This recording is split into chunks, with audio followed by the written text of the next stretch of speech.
Assalamualaikum warahmatullahi wabarakatuh. Alhamdulillah kita dapat bertemu kembali walaupun masih belajar dari rumah.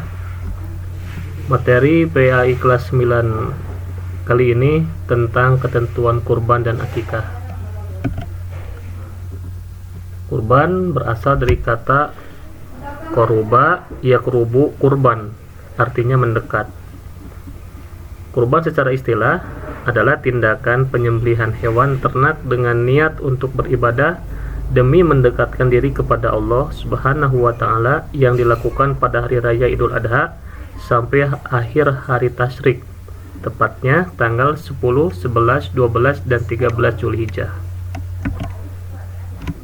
Adapun hukum kurban yakni sunnah muakkad, ibadah sunnah yang sangat dianjurkan bagi orang yang mampu.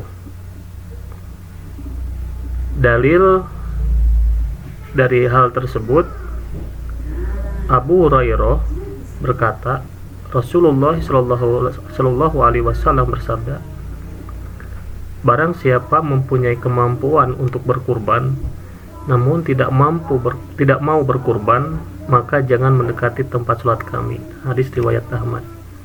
Jadi dari hadis ini sangat jelas dan tegas sekali bahwasanya kalau orang yang sudah mampu untuk berkurban namun tidak mau berkurban, kata Rasul kan tadi jelas, jangan mendekati tempat sholat kami. Makanya kalau kalian nanti punya kemampuan untuk berkurban, oleh Allah dikaruniakan harta yang banyak, cobalah untuk berkurban, dan ini hanya satu tahun sekali ya. Untuk yang tidak mampu, tidak ada perintahnya atau tidak terkena hukum sunnah muakkad.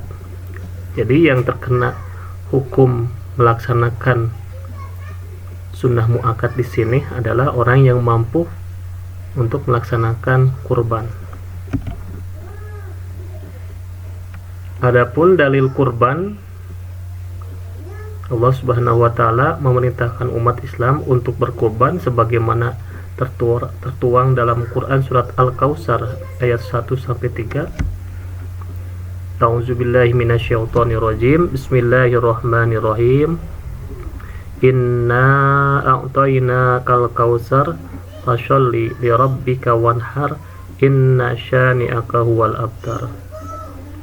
Artinya, sungguh kami telah memberimu Muhammad nikmat yang banyak, maka laksanakanlah sholat karena Tuhanmu dan berkurbanlah sebagai ibadah dan mendekatkan diri kepada Allah.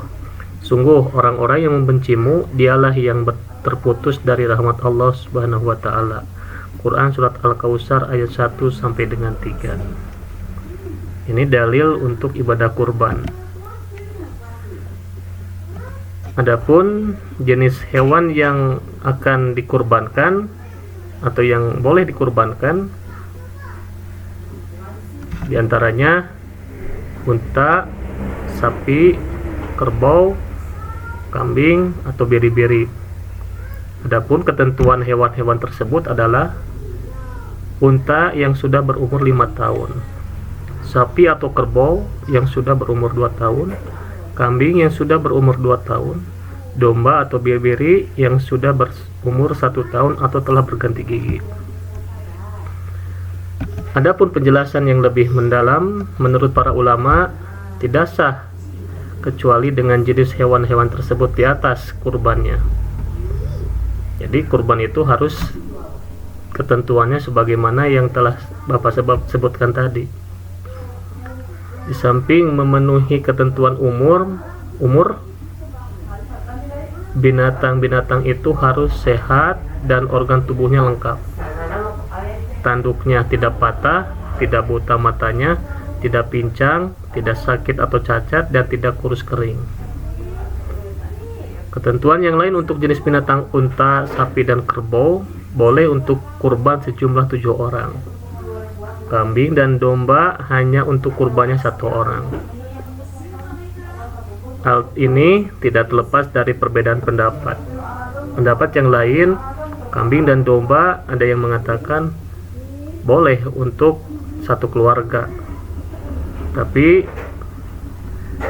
di masyarakat kita kambing dan domba hanya untuk kurbannya satu orang saja. Itu masalah perbedaan pendapat atau khilafiyah. Adapun hadis tentang ketentuan kurban yang telah disebutkan sesuai dengan sabda Nabi Shallallahu Alaihi Wasallam,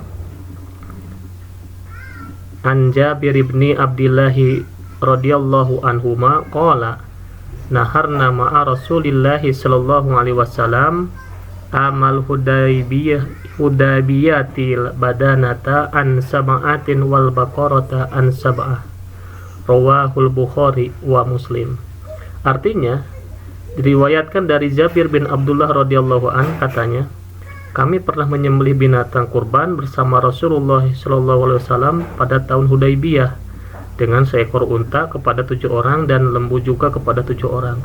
Hadis riwayat Bukhari dan Muslim. Ini ketentuannya untuk unta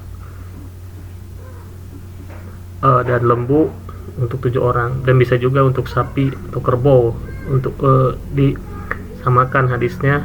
Dalil untuk sapi 7 orang ya, unta 7 orang, lembu untuk 7 orang. Jadi ini hadisnya mengenai kurban satu sapi, satu kerbau, atau satu unta, atau satu lembu untuk 7 orang. Mungkin itu saja dulu yang dapat Bapak sampaikan. Kita nanti akan berlanjut di minggu depan, masih tetap di materi hewan kurban. Tetap jaga kesehatan. Wassalamualaikum warahmatullahi wabarakatuh.